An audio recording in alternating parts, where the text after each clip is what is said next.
Appreciate it.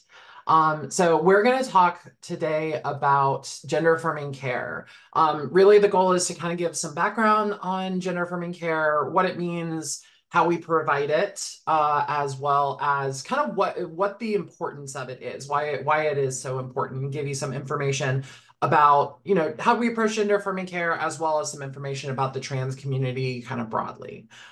We do have some objectives that we're going to go through between me and Dr. Yu.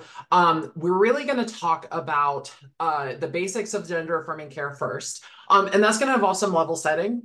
So I always start off any teachings that we do with some basic information about like what is a trans person, just to make sure that we all have the same understanding going into the discussion. So it sets the best kind of baseline. And then we're going to talk some about the medical and surgical treatment options that we provide as aspects of gender affirming care. And then we're going to just talk a little bit more about why gender affirming care is so necessary. Talk about the lived experience of trans people and some barriers to achieving health equity. As said, you can send in your questions in the chat. We will get them to them at the end. But obviously, we have a lot to cover, and so we're going to jump through this fairly quickly in order to make sure that we get as much information out there as we can. So just to start off, like I said, we got to start with some definitions and some level setting. It's always really important to understand that when we're talking about trans people, the concepts that we really need to follow with our gender identity and assigned sex at birth, also called biological sex. So when we think about that intersection, gender identity is, of course, your internal sense of yourself as a gendered individual. Everybody has this. And for most people, the gender identity, that internal sense of your gender, is aligned with your assigned sex at birth, what your physiology is doing, as well as kind of the legal determination that is given to you at birth. So those people who have that alignment between those two are cisgender people. For when we're talking about the trans community, though, we're looking at a community that has a misalignment or an incongruence in some way between their gender identity and their sex assigned at birth. And this causes what we tend to refer to in medicine as gender dysphoria, which is what we are generally treating with direct gender affirming care. So it's important to understand that concept, but it's also important to understand that some of the concepts that being trans often gets confused with. Like when we talk about the LGBTQ community as a whole, a lot of those letters talk about sexual orientation. You're probably familiar with some of these terms, straight, gay, lesbian, bisexual, and pansexual.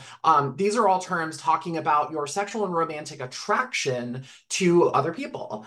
Because that our community is so big and diverse, often folks misunderstand or confuse sexual orientation and gender identity.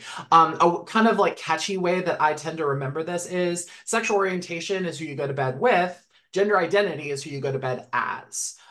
So having that understanding when we're talking about the trans community, trans people can be the same range of sexual orientations as cisgender people.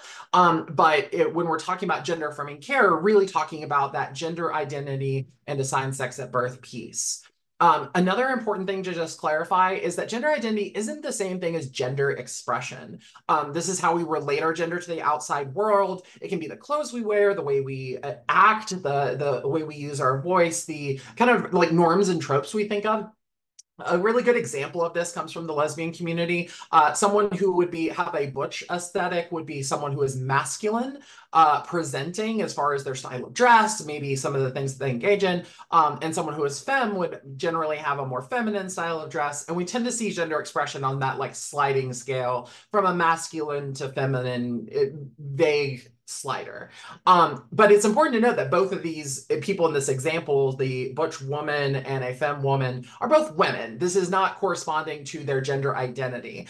Instead, it's corresponding to how they present themselves. So that's not a one-to-one between gender identity and gender expression, as expression is much more based on the choices that we make. So, what does it mean to be someone who is transgender? We tend to think of sex or assigned sex at birth as pretty much biological. We tend to gravitate towards that as a definition. So, it can be easy to say, well, sex is biological, therefore gender is social. But that's not really the totality of the understanding that we have, because we know that gender identity develops really early for most people. There are a lot of trans youth, for example, who may develop a gender identity sometime between 4 and 6. We know that's kind of when it develops. And those youth can often identify themselves as trans that early if they have the language for it. And really that has to do with there's something going on for some of us that are transgender that is coming from that internal sense, that biological development. But when we talk about gender, of course, gender is a big concept and a social concept, and there's a lot of different things attached to it. So you can't boil gender down to strictly a biological phenomenon by any means. A lot of what we talk about with gender is social. I'm not a sociologist, but you can kind of observe and look at the different ways that gender interacts with our world. A kind of good example for this is, we think about terminology. We use male and female as terms for a lot of different things. People, animals, flowers occasionally, HDMI cables, anything with an innie or an outie can be male or female designated. But when we think about the terms for humans, man and woman, these are gender terms that don't have a strict legal definition, but instead have this kind of amassment of different sociological factors, presentation, norm, tropes, expectations, all tied in with a lot of biological factors as well that we associate with gender. So really just what this means is that most trans people have an experience of that incongruence between their gender identity and their sex assigned at birth that can affect them in a couple of different ways. It can be an incongruence with their own biology and anatomy, the way that their bodies feel to themselves, or it feels like they do not match. And it can also be an incongruence when it comes to the way that they're treated in society, the roles and tropes that they're kind of put into based on the letter on their birth certificate or what the expectations around their sex assigned at birth are.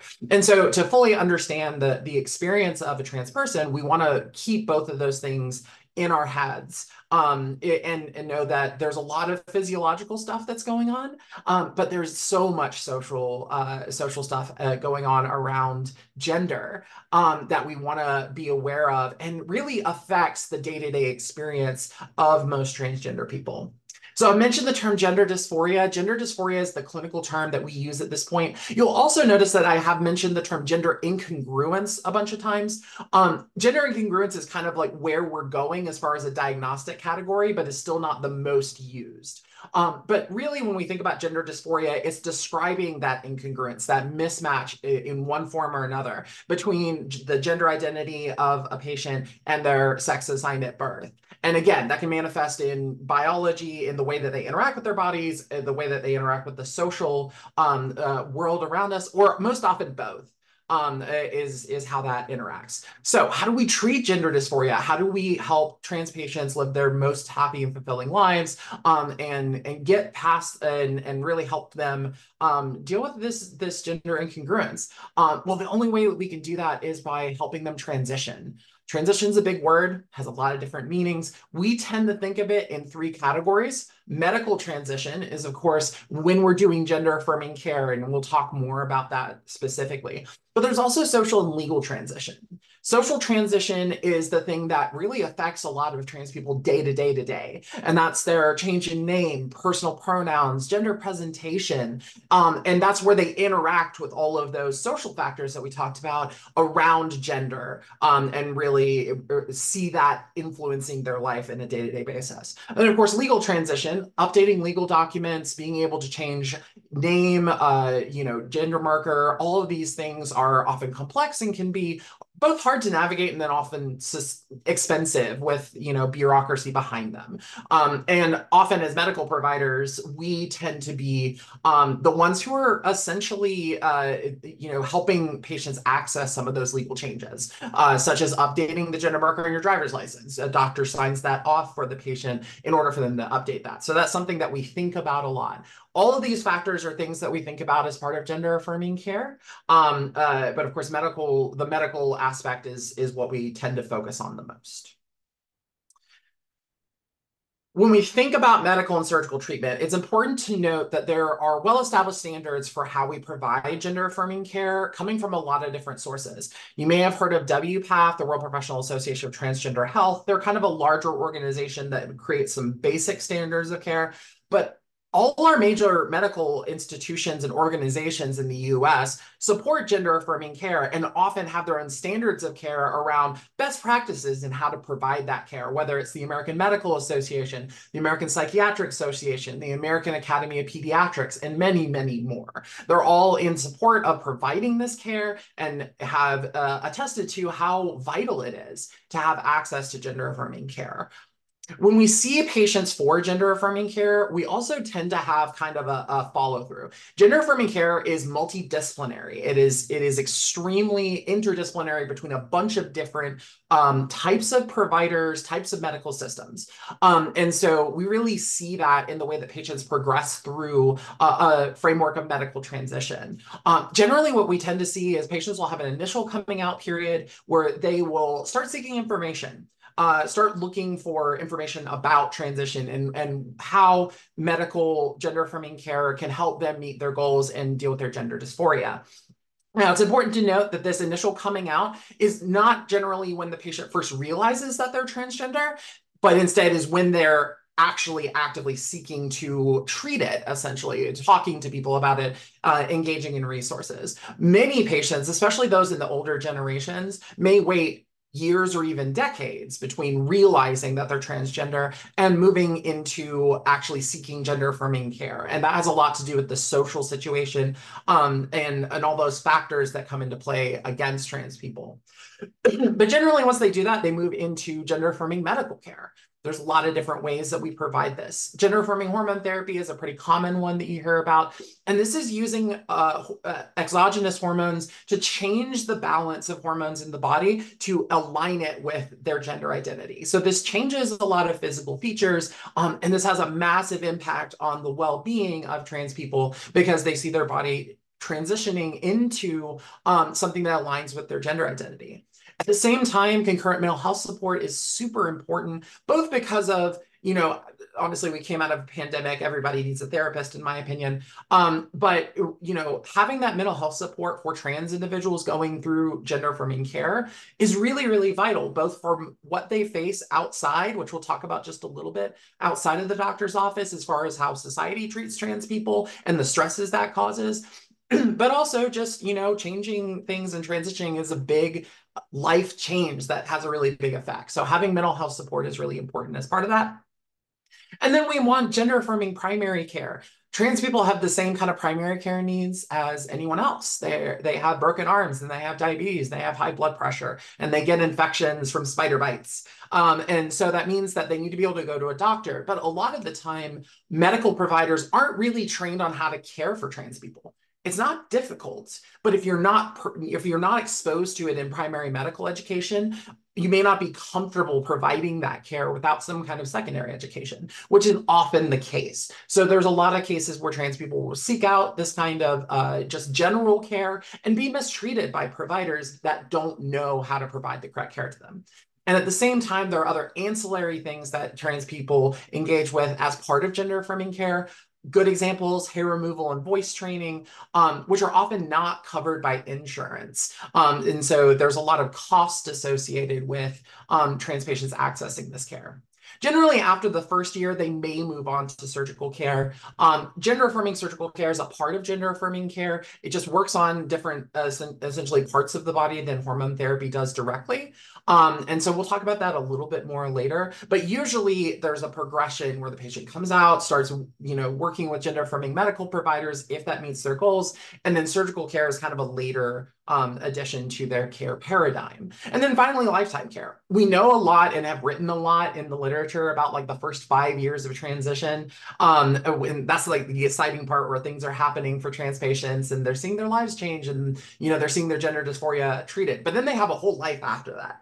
And so one of the things that we need to do better at, honestly, as far as research goes, especially, is to get more information about how does that lifetime care affect our patients? What are the best screenings we can do? How do we handle long-term hormonal management and reproductive care? All those kind of things are part of the picture as well.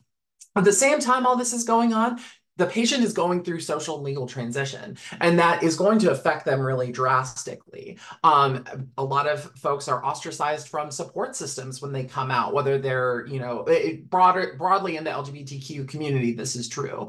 And so, having support, having the support of partners and friends and their community is a really big part of them being able to access care. Because if you don't have someone to help you, drive you to clinic, help support you if you have to take time off for gender affirming surgery, then you're going to have a much harder time accessing that care. And then, of course, legal, as mentioned, legal stuff is always challenging. And that's something that can be really difficult for patients to access, to do things like just update their name. It can be a long and involved process, but it's really important. When we think about medical transition, I've really already talked about the kind of the types of care. It's just important that when patients are engaging in this kind of care, like there's certain things that they generally are going to need. And really one of the key things that we always hear from folks who are engaging in gender affirming care is whether or not we're getting names and pronouns right. This basic respect formulation is most often where medical providers get things wrong, unfortunately. And so creating a space where that patient feels safe is really important to us and something that's really vital, because they have had negative experiences in healthcare and they're not going to feel safe with you, even if you're unintentionally calling them by the wrong name and pronoun and making them feel unsafe. So it's really important that that's a part of it. We also really focus on community resources. As I said, it's super vital, and mental health support throughout the whole process. I often say, hey, remember when you went through puberty? You remember how emotionally stable you were at that point, how great you felt? Probably not, right? Well, if you're an adult who's trans and you start on hormone therapy, you're kind of going through a second puberty, but you're expected to be an adult and hold down a job and do all of these adult things at the same time. So having just, help with coping mechanisms for everyday life, and as well as support for some of the more negative aspects of being a trans person inflicted by society are all really important parts of that picture. Another thing is just that medical care can be hard to access. It can be confusing for anybody, but especially for trans patients. They don't know who's safe, who provides gender affirming care. So these are the times where folks who are engaged with trans people, being able to answer some basic questions about like, hey, where do you go if you wanted hormone therapy? Those kind of questions can be really, just having some basic answers to help direct people can make a really big difference, as well as being able to refer them to experts. I'm from the transgender health program. My team does this full time. I'll talk about that a little bit at the end, but that's, a place that you can send patients. Even if you don't have the answers, that's a great place to send them. And then finally, we always want to help trans people think about their future. There's a lot of waiting in gender affirming care, mostly just because there's a lot of patients who need care and just not a ton of providers. That just leads to longer waits. And so often for things like gender affirming surgery, it may be as much as a couple years before a patient can fully access that, just based on the weights that they're dealing with. And so one way to at least help with this is to get people thinking about, hey, what are your goals? What are you thinking about in the future? Go ahead and inquire about, that gender affirming surgery appointment, because you may not get in there for another year. And it's better to go and ask questions, even if you're not ready to move forward, than to have to wait when you are. When we think about gender affirming surgery, we do separate it in terminology based on kind of anatomy. So top surgery is essentially anything above the belly button. This is our chest surgeries, primarily, as well as sometimes facial surgery is part of this category. And then bottom surgery, which is generally reconstructive genital surgery. It's important to note that gender affirming surgery is reconstructive. It is part of gender affirming care. The way that we look at it is gender affirming hormone therapy does a lot of things for trans patients. It has a lot of effects on the body, but not everything. And these areas that are not heavily affected by gender affirming hormone therapy is where gender affirming surgery can come in. As you see, there's the same kind of breakdown of the things that these patients need. So that as they're going through this process of gender affirming care, whether they're engaging in medical or surgical care, their needs tend to be the same. Again, the goals of gender affirming surgery are just to do the same thing as hormone therapy, to bring the body more in alignment with their gender identity. It has a massive impact on the well-being and mental health of these patients. Again, we don't consider this cosmetic surgery. It is surgery that is considered reconstructive, and is an important part of treating gender dysphoria.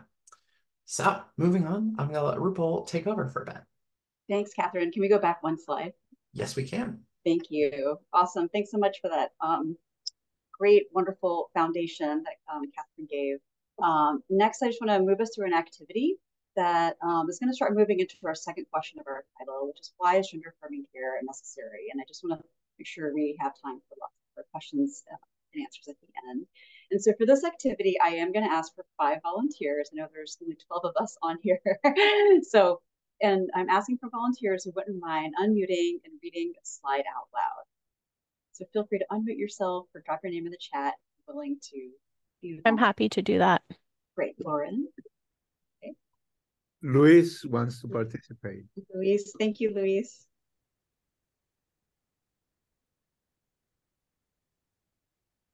Sure, I'll jump on. Awesome. Thanks, Nick.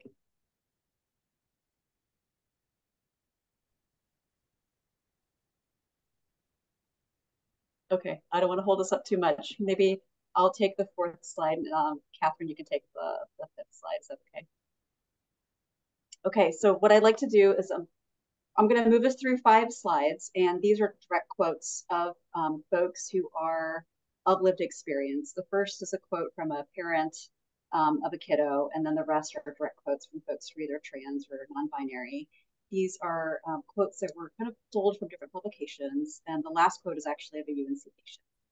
So as we listen to these quotes and voices of people with lived experience, I hope we can all turn on our deep listening ears and imagine sort of what this person's talking about. And at the end, I'll have some sort of follow-up debrief questions. Okay. All right, first slide. So Lauren, would you mind reading the slide? Our daughter, who was assigned male at birth, was only 3 years old when she informed us he is a she. We showed up at the family's home who wouldn't allow her to come in unless she was dressed like a boy. When I saw the utter destruction of her soul that day, I made the decision then and there that I will always advocate for her right to express how she feels. Thanks, Lauren. Slide. Luis, if you wouldn't mind reading. Oh, gosh. I was having a medical issue that had nothing to do with my transition and had to go to the emergency room. I was in extreme pain and had visible deep wounds. The doctor came in, took one look at me and asked, "What are you?" My ID doesn't match my gender appearance. He was noticeably uncomfortable. I heard him call me it and make fun of me with a nurse outside the curtain. I was not treated for over an hour, and the doctor kept walking in and out, asking questions about transition rather than looking at my wounds.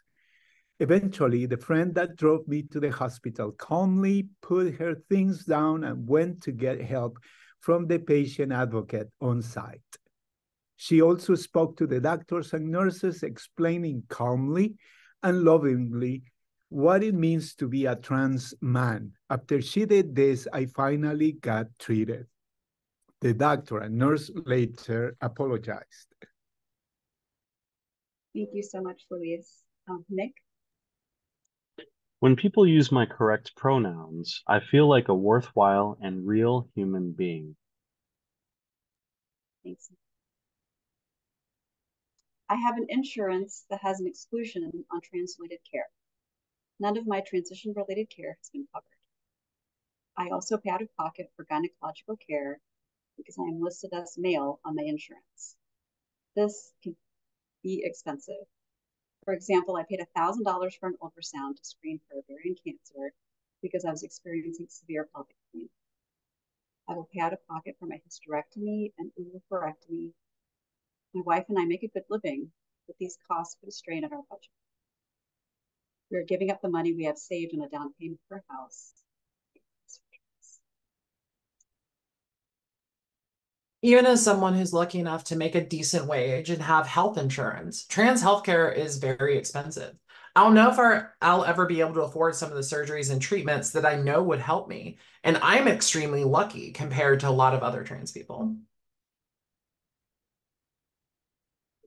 Wonderful. Thank you all for volunteering and reading.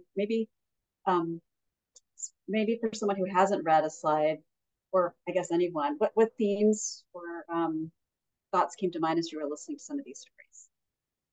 Open mic. Just a lot of misunderstanding and not wanting to understand. Um, but just like holding on to these like really, really strong beliefs about gender normativity and not wanting to let that go. Um, Thanks, Sarah. Yeah, so kind of like clinging to like stereotypes and the gender normativity. Perfect. And then Lauren, validation. So that's sort of the flip side. Lauren, can you speak a little more about how validation is so important? Sure. It's just like human, right? To want to be seen and heard and validated for who we are, regardless of what that looks like to everyone else.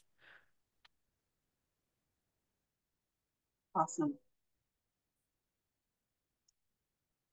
Yeah, like the story of the parent. Go ahead, Nick. You're gonna Oh, say sure. I was just gonna say there's definitely a degree of lack of a better term, xenophobia, just not wanting to understand and just saying that's different and I don't like it and I don't want to even deal with it. yeah, so I'm hearing like a lot, like these stories kind of show us how folks can really choose not to want to know or be curious, and just can stick with their preconceived ideas. Any kind of stories of like hope or advocacy, or any themes that you heard?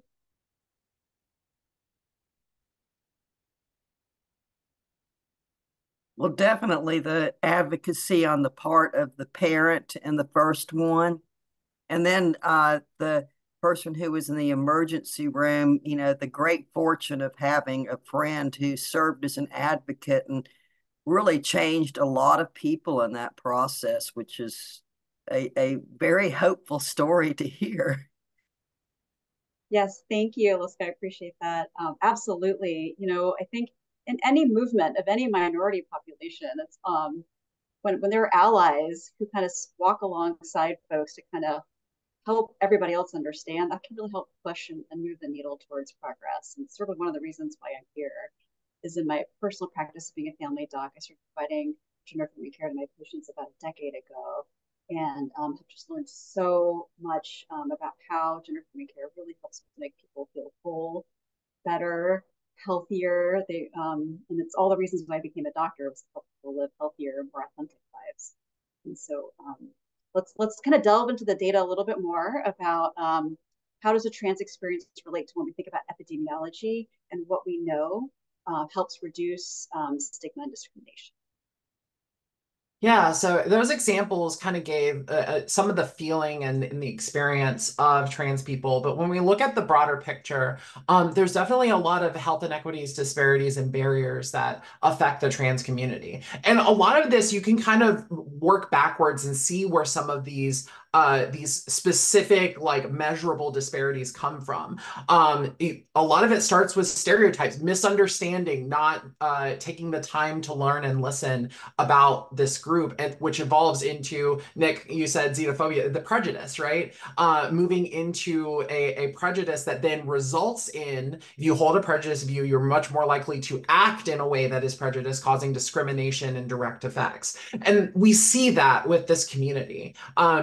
There's lack of access to homes. The homelessness rate in the trans community is much, much higher. Harder time holding down a job. In a lot of parts of the country, it is not illegal to fire someone for being trans. Poverty is a big one. This is a problem for a lot of different minority communities in the US, but is even exacerbated within the trans community. And especially when we look at intersectionality, right? If you hold multiple minority identities, so if you are a Black trans woman, odds are you are going to be affected negatively by the aspects that affect the Black community and the trans community at the same time, making it even harder for you. When it comes to that experience, it's important to point out how this creates a sense of what we call minority stress. Minority stress, the best way to understand it is kind of the idea of death by a thousand cuts. I know we've all had that day where you've had 17 tiny things go wrong and you just feel it weighing on you. And it just really, it just influences the rest of your time, the rest of your experience so negatively. And a lot of minority populations, especially trans population, feel that every day, whether it's outright discrimination, the way that they're referred to, people not using the right names and pronouns, often maliciously in social spaces, a lack of access to care. All of these things come together to create this sense of minority stress. And minority stress has real health consequences that we're going to talk about in a second. And imagine going through life, and some of us do this already, but going through life just never feeling safe, always feeling on guard, right? That creates a sense of this stress that just burrows in and really holds with you. And that has a massive effect. When you're a trans person, there's a lot of places. I mean, at one point in North Carolina, it was very concerning for a trans person to just go into a public bathroom. We've all got to pee, but we still, like, that was a major aspect that contributed to minority stress. And being able to access care or not access care contributes to that. When we look at the mental health considerations for this population, that's very evident. So when we look at, if y'all are not in any kind of clinical medicine, these scales essentially look at depression and anxiety separately, the PHQ-9, the GAD-7.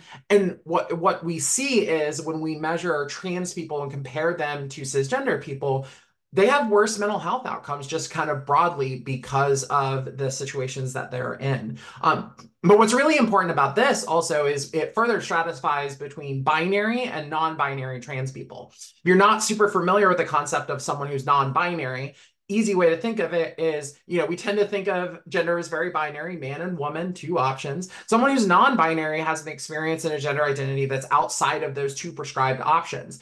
And often those folks stand out more in a society that tends to rely on a binary understanding of gender. They may face more discrimination, less access to care because of those things. And we see that in this, where trans people broadly have, higher rates of depression and anxiety than cisgender people, but then non-binary people still further have higher rates as compared to their binary trans counterparts. Thanks, Catherine. This is a slide I wanted to make sure we include because it sort of encapsulates in graph form a little more of what Catherine was talking about. On the bottom, this is from I think the largest cross-sectional survey we have of transgender adults in the United States.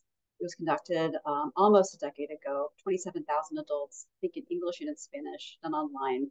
And so there's a lot of really rich data. And one data point here is sort of the link between major discrimination experiences reported in the past year and how that links to sort of psychological stress. So along the bottom, you can see 0, 1, 2, 3, and 4. Major discrimination experiences were defined as things like being forced to resign or fired from a job, being homeless, physical attack, so some like pretty significant negative experiences. And then the lines represent, like the top blue line is suicidal thoughts. The light blue line is experiencing serious psychological stress, and the gray line is suicide attempts. So you can see this like very stark correlation. For example, the folks who reported having had 4 major discrimination experiences the prior year also had 97% of those also had suicide thoughts. So we know that the xenophobia, as we're talking about, has a direct impact on one's mental health and psychological. Next. The good news here is from this data, we can also see that there are many protective factors. So this is negative experiences among stratified by folks who reported having a supportive family member or unsupportive families. So you can see these factors, these negative experiences of experiencing homelessness, attempted suicide, or currently experiencing serious psychological distress, how protective it is, the lower rates that people report these experiences if they also had a supportive family. So, and this is something when I talk to like kids and their families, it is so important to emphasize to parents, and caregivers, how incredibly important it is to approach with love and support and deep warm curiosity instead of rejection. Because rejection is extremely and then furthermore, so how does the accessing gender affirming medical care improve outcomes? We know again and again that data consistently show that accessing medical gender affirming care has significant positive impacts. So folks who are able to access hormone treatment are being a lot more satisfied, and similarly, satisfaction after receiving gender affirming surgery is there. Huge rates of satisfaction. I mean, the rates of regret we know are extremely low. And even though this is from a cross-sectional survey, there's many data sets, especially from Europe, showing decades of increased quality of life, improved functioning, and decreased psychological distress that's sustained after receiving treatment. To kind of put a point on what RuPaul has been saying, when we think about there's a lot of discussion about suicidality in the trans community, and the rate is high. But I always feel that we need to be really, deliberate about how we talk about this, because I've had some people come up to me and say, well, trans people are just suicidal because they're trans. It's like an inherent factor to being transgender. But as we've really shown with the data, that's not the case. It's really about their experiences as transgender people that causes these worse mental health outcomes. And when we look at modifiable factors of affecting their mental health, then we can reduce the risk of suicidality substantially within this community. Higher rates of social support is a big one that RuPaul already talked about. Reductions in experienced transphobia, that's those interactions that are, discriminatory towards someone. If we are able to control for those, which would be great if we could do that, then you see this massive reduction in risk for suicidal ideation and attempts. And access to gender affirming care significantly lowers risk. We know that. Completing medical transition reduces the risk of suicidality by 62% when it comes to suicidal ideation. But we also want to be aware of the experiences of folks and how all these different factors come in together in order to influence patients. So one other thing that you probably have heard about a lot is legislation. There has been a lot of legislation, specifically in state legislatures kind of across the country, that has affected the trans community, including here in North Carolina. We have a bill that does affect the ability for youth to access gender affirming care that has impacted a lot of trans youth. And what this causes, it not only specifically affects the people within those states, the trans people who are trying to get care or are affected by those pieces of legislation, but it also causes a climate of fear where patients or trans people are trying to leave areas that they feel unsafe in. And when somebody legislates something that is discriminatory towards a group, it is kind of a tacit admission that it's okay to discriminate towards that group. So it leads to often rises in other discriminatory behavior. And what that does is it really causes a lot of people to try to leave and go to safer places. I don't know if you tried to move recently, but it's very expensive. It's hard to do. And so if you're already low income or having other like financial issues, if you're ostracized from family support, you don't have resources, you can't leave. And instead, you're in that situation that's negative with no direct recourse. Okay, I'm going to try to briefly sum up what we've talked about. So Catherine walked us through the definition of gender dysphoria as for that incongruence between one's gender identity that lives in the brain and their assigned gender at birth. Transition is the main treatment for gender dysphoria, and that includes the social realm, legal, and medical surgical. We've talked extensively about how sort of discrimination and xenophobia results in significant inequities, even outside of healthcare, and how we know that access to gender affirming care improves lives and is thus supported by like nearly every major medical association in the United States and worldwide. And we know the flip side is true, that the policies and laws that exclude trans folks cause them to harm. So what do we do with all this? What can y'all do as town employees with all this information? Next slide. So one simple thing, and this is what Catherine mentioned very, very early on, is just building rapport and being respectful and treating folks with just dignity by using correct names and pronouns.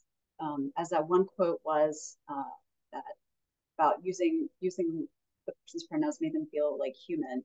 So when trans folks are disrespected and not or misgendered and the wrong name or the wrong pronouns, especially intentionally used repeatedly, people feel dehumanized and disrespected. So once it's if it's an error, that's okay. Everyone understands errors, but it's really important to step back, pause, correct the error.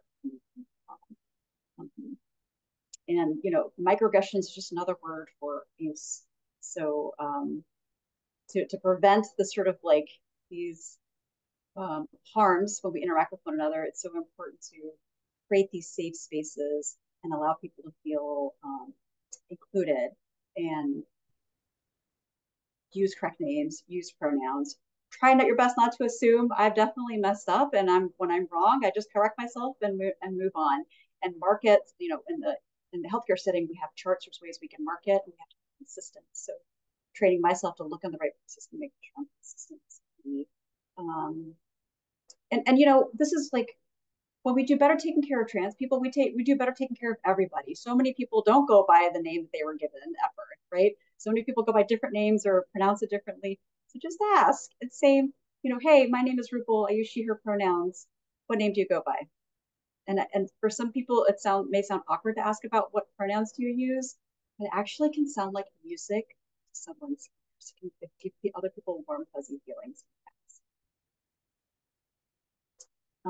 So kind of going back to like, how do you provide a welcoming environment? These are just super basic things, but being explicitly inclusive, like having rainbow stickers, wearing pronoun buttons. If there's any intake forms or forms in which, the public is coming into your offices, making sure they're inclusive. Staff trainings, lots of organizations in this community that can offer trainings for staff. And then, like we talked about, making sure that active discrimination isn't happening when it comes to like policies. What employees, what you get as employees in terms of insurance and benefits. Important to review those for transgender persons and non-traditional families. Just a further highlight, sometimes I get people who say, well, just wearing a rainbow thing, that sounds performative, or it sounds like it's not really that helpful.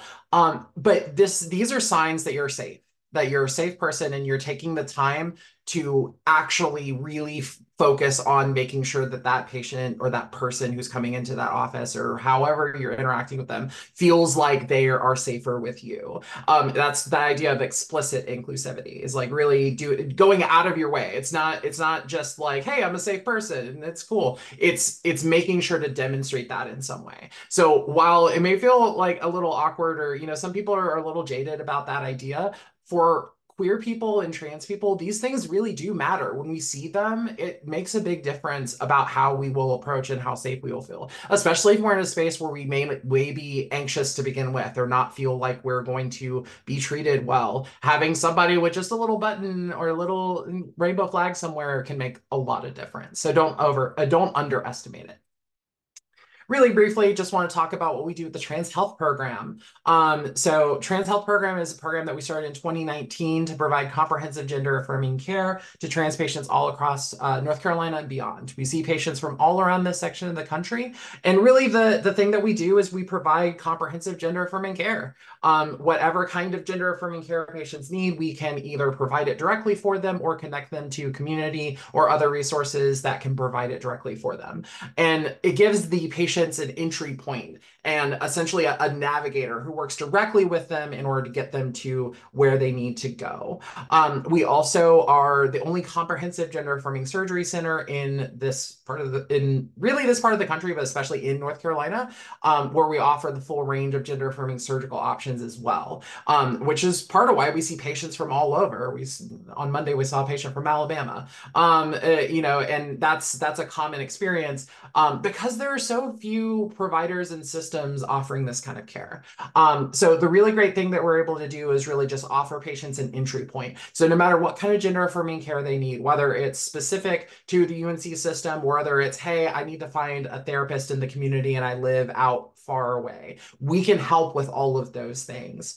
And the best way to contact us is to just give us a call or send us an email. I know, I wish we could text. We're not quite there yet. And I know most like Gen Z and younger don't want to actually pick up a phone, but email kind of works. So they can give us a call, and there's no referral necessary to engage in care with gender affirming care through the Trans Health program. So if a patient needs care, they give us a call, send us an email, give us a little bit of information, and we'll be able to help navigate them to what they need. If for some reason you're a clinician and you can send referrals, we're under the Department of Urology because they pay for us and we love them for it. But that is how to get in touch with us. And again, anything to do with gender affirming care, you can send them to us. If we don't have it, we know who does. And we'll be able to help patients with that. So with that, I really appreciate you all listening to us and taking the time to let us come and talk at you for a bit. And I would love to, at this point, open it up for questions since we still got a couple minutes. We were on time.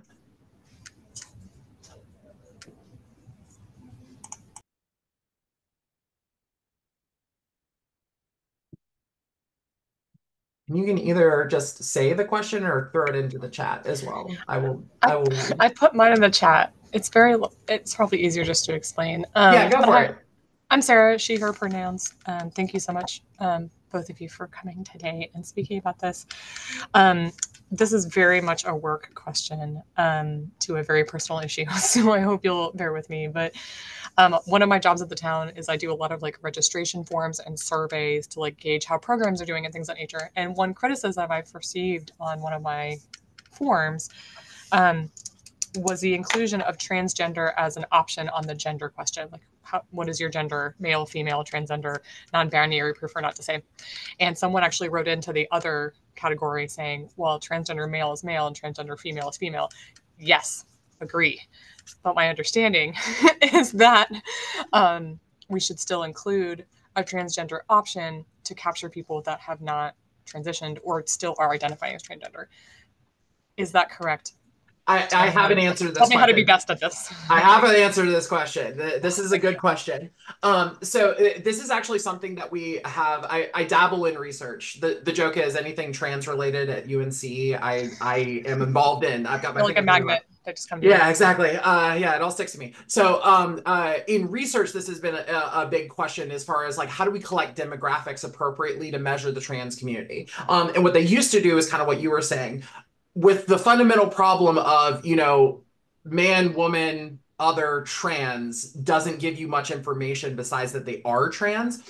So what we've mostly started doing, and this is what I've seen catching on in both research, and this is the way that we approach it, is that we separate out, we add a question. So you have gender. So your gender is man, woman, non-binary, other, insert, right?